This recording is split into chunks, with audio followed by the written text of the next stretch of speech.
Γενικότερα, με τον όρο Μέα χαρακτηρίζεται η γυναίκα που εξ επαγγέλματος βοηθά στον τοκετό και περιποιείται τη λεχόνα. Μέες υπάρχουν επιστημονικά καταρτισμένες αλλά και εμπειρικές. Με τα χρόνια όμως ο εμπειρισμός υποχωρεί και οι μέες πλέον μορφώνονται σε σχολές. Στην Ελλάδα μέες υπάρχουν από αρχαιοτάτων χρόνων.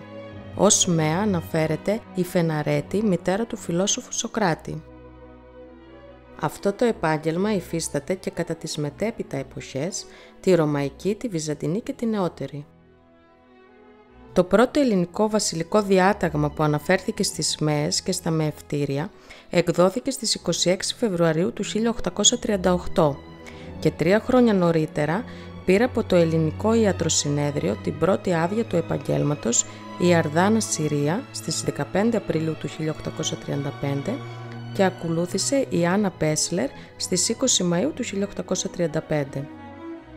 Σήμερα οι μέες εκπαιδεύονται και λαμβάνουν αρκετά επιστημονικά εφόδια, ενώ είναι υποχρεωτική και η πρακτική τους εξάσκηση σε μεευτήρια υπό τις οδηγίες ιατρών. Το επάγγελμα της Μέας κατέχει διάζουσα θέση μεταξύ των ιατρικών και των παραϊατρικών επαγγελμάτων. Η Μέα πρέπει να προσφέρει πάντοτε τις συμβουλές της στις γυναίκες καθ' όλη τη διάρκεια της κοίησης, στον τοκετό και τη λοχεία.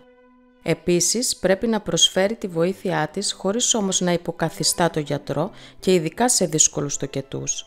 Στα καθήκοντά της είναι να είναι σοβαρή και αξιοπρεπής ώστε να εμπνέει την εμπιστοσύνη των γονέων και να τηρεί το οικογενειακό απόρριτον.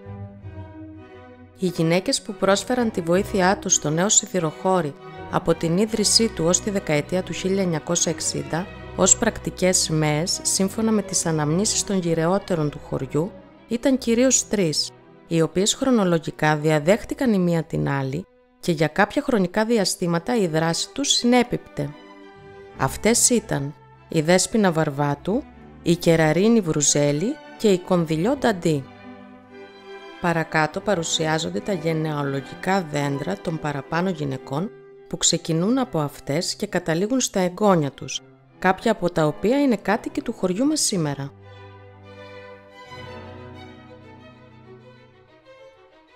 Οι μεγαλύτερες αλλά και νεότερες κυρίες του χωριού μας καλοδέχτηκαν στα σπίτια τους με μεγάλη χαρά και μας αφηγήθηκαν προσωπικές τους αναμνήσεις, αλλά και αναμνήσεις που είχαν από αφηγήσεις των γονέων και των παππούδων τους για τη δράση και τη βοήθεια που προσέφεραν οι γυναίκες αυτές σε γένες της οικογένειάς τους.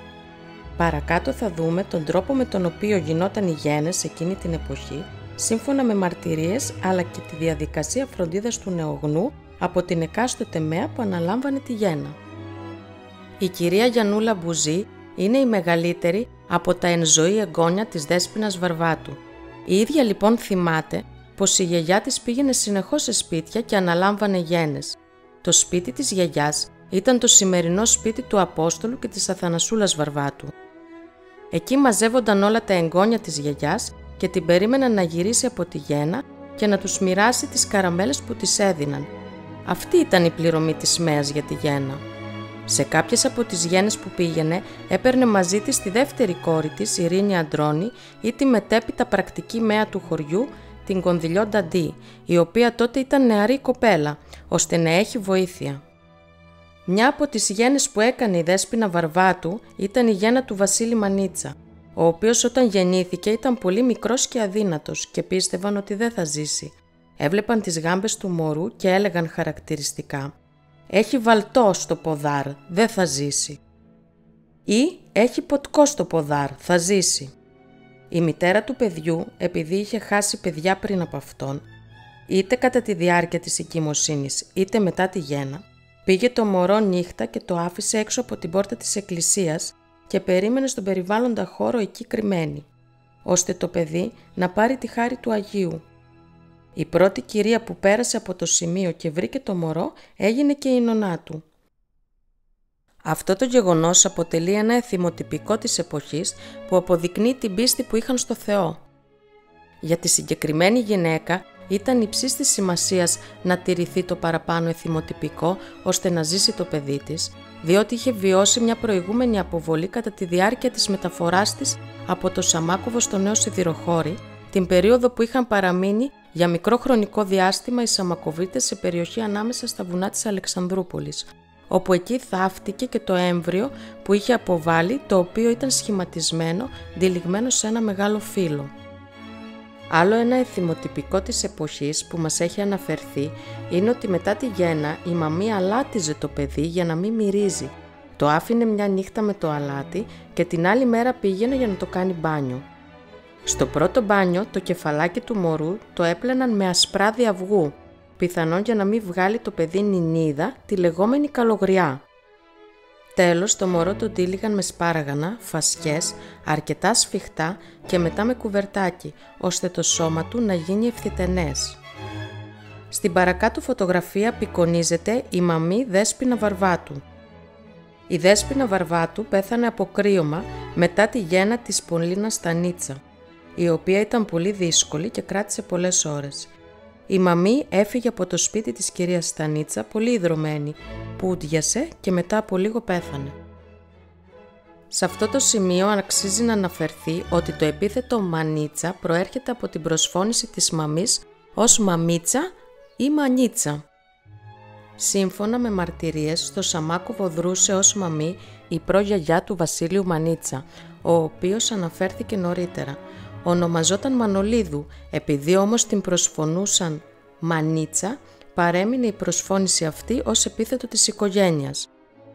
Ο γιος της μαίας του Σαμακόβου, ο Μανίτσας Βασίλειος, παππούς του προαναφερόμενου, ήταν ένας από τους 19 σφαγιασθέντες υπό των Τούρκων στις 5 Ενάτου του 1915.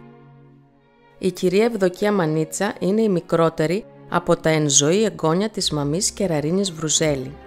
Η Κεραρίνη Βρουζέλη ήρθε από το Σαμάκοβο. Είχε μια αδελφή, τη Δεσποινιό. Της έδωσαν και τις 2 ψυχοκόρες. Η Δεσποινιό πήγε κατά το Μανδράκι και η Κεραρίνη έμεινε στο Νέο Σιδηροχώρι.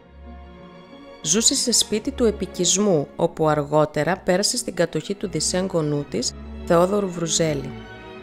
Ο σύζυγός της πέθανε στην ηλικία των 33 ετών. Ως μαμή βοήθησε περίπου σε 150 γένες και ως αμοιβή έπαιρνε και αυτή κάτι συμβολικό όπως καραμέλες, ζάχαρη, αλεύρι, ό,τι είχε ο καθένας να προσφέρει εις ένδειξη ευχαριστίας για τη βοήθειά της. Κατά τη διαδικασία της γένας έστρωναν στο πάτωμα ένα σεντόνι και μαξιλάρια, ώστε να τοποθετηθεί η ετοιμόγενη γυναίκα σε καθιστή θέση για να κατέβει πιο εύκολα το παιδί. Κάποιες φορές οι γυναίκες γεννούσαν ακόμα και όρθιες, υποβασταζόμενες από τις άλλες 2 γυναίκες που βρισκόταν στο χώρο της γένας ως βοηθοί. Η κυρία Μελαχρινή Δρίνη θυμάται ότι τη μητέρα της, την κυρία Τσουρίδου, την ξεγέννησε η Κεραρίνη Βρουζέλη.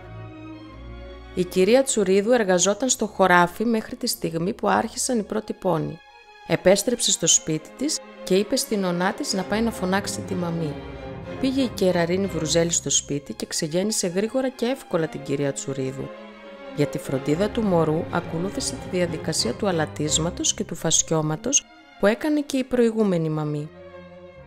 Μόλις γέννησε η κυρία Τσουρίδου, δεν έπρεπε να βγει από το σπίτι της για 40 μέρες όσο διαρκούσε η λοχεία της. Δεν έπρεπε ο κόσμος να βλέπει τη λεχόνα για να μην τη ματιάξουν. Χαρακτηριστικό μάλιστα είναι ότι η μητέρα, όσο ήταν λεχόνα, φορούσε μέσα στο σπίτι διαφορετικό μαντίλι στα μαλλιά της. Η κυρία Τσουρίδου όμως, παρόλο που ήταν λεχόνα, την επόμενη μέρα της γέννας της πήγε στην τουλούμπα να πάρει νερό με τα μπακίρια.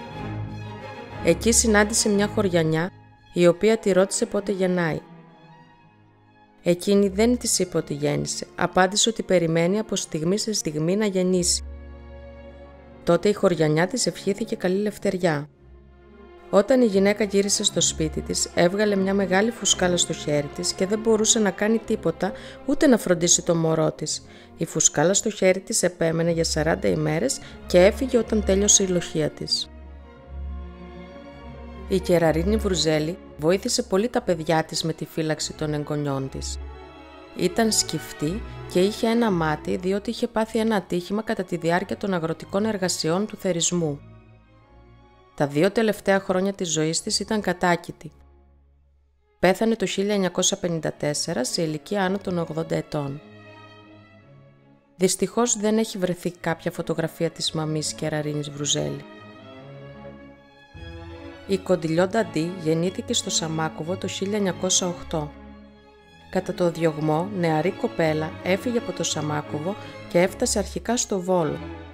Εκεί έμεινε για κάποιο χρονικό διάστημα, όπου εργάστηκε ως υπηρέτρια στο σπίτι κάποιου γυναικολόγου. Ο γυναικολόγος αυτός, επειδή εντόπισε τη φιλομάθεια της νεαρής κοπέλας, της δίδαξε αρκετά πράγματα όσον αφορά τις γένες. Έπειτα η Κοντιλιόντα Ντι ήρθε στο νέο σιδηροχώρι, όπου και έμεινε ως το τέλος της ζωής της. Στο νέο σιδηροχώρι η Κονδυλιό παρίστατο σε γένες αρχικά ως βοηθός της πρακτικής ΜΕΑΣ που δρούσε τότε στο χωριό της Δέσποινας Βαρβάτου και αργότερα αναλάμβανε πολλές γένες μόνη της, στο χωριό αλλά και σε γύρω χωριά. Η ίδια ΜΕΑ διατηρούσε προσωπικό αρχείο στο οποίο κατέγραφε τα ονόματα των γυναικών που ξεγέννησε. Το αρχείο αυτό έχει διασωθεί από τους απογόνους της, οι οποίοι μας το παρέδωσαν με μεγάλη χαρά. Τα ονόματα των γυναικών που ξεγέννησε η Κοντιλιόντα Ντι είναι: η κυρία Φιλίτσα Τακίδη θυμάται την εμπειρία της από την πρώτη της γέννα, στην οποία τη βοήθησε η ΜΕΑ Κοντιλιόντα Ντι και μας τη μεταφέρει λέγοντας ότι η γέννα κράτησε πολλές ώρες. Όταν έφεραν την Κονδυλιό στο σπίτι, έβαλε την κυρία Φιλίτσα καθιστή στο κρεβάτι σε στάση γέννας και την είχε καθιστεί καθ' όλη τη διάρκεια, γεγονός που κούρασε πολύ τη μητέρα. Αυτό πιθανόν να το έκανε η ΜΕΑ ώστε να πιεστεί και να κατέβει γρηγορότερα το παιδί. Αφού γεννήθηκε το μωρό, το πήρε, το αλάτισε με το συνήθι τρόπο της εποχής, το τύλιξε πρώτα με βαμβακερά πανιά, τα λεγόμενα σπάργανα, έπειτα με ένα είδος σεντονιού για να μην επιτρέπει να περάσει η υγρασία και τέλος με το μάλινο πανί, το κουβερτάκι. Η κυρία Φιλίτσα Τακίδη προσέφερε στη ΜΕΑ Κονδυλιόντα Ντι για να την ευχαριστήσει για τη βοήθειά της ένα ψωμί, λίγη ζάχαρη, ένα σαπούνι και 5 δραχμές. Έπειτα η ΜΕΑ ξαναπήγαινε στο σπίτι της μητέρας μετά από 40 ημέρες. Έπαιρνε τη μητέρα και το μωρό και τους πήγαινε στην εκκλησία, όπου εκεί γινόταν ο σαραντισμός τους. Επέστρεφαν όλοι μαζί στο σπίτι και εκεί η οικογένεια φίλευε τη ΜΕΑ για να την ευχαριστήσει. Η Κονδυλιόντα Ντι δρούσε ως ΜΕΑ στο νέο σιδηροχώρι περίπου μέχρι το 1962. Το 1958 με 59 είχε εγκατασταθεί στο χωριό η πρώτη νόμιμη ΜΕΑ, διορισμένη τότε από το κράτος, η κυρία Άννα Τσακύρη, η οποία ανέλαβε και τα καθήκοντά της. Έτσι η Κονδυλιόντα Ντι σιγά σιγά αποσύρθηκε.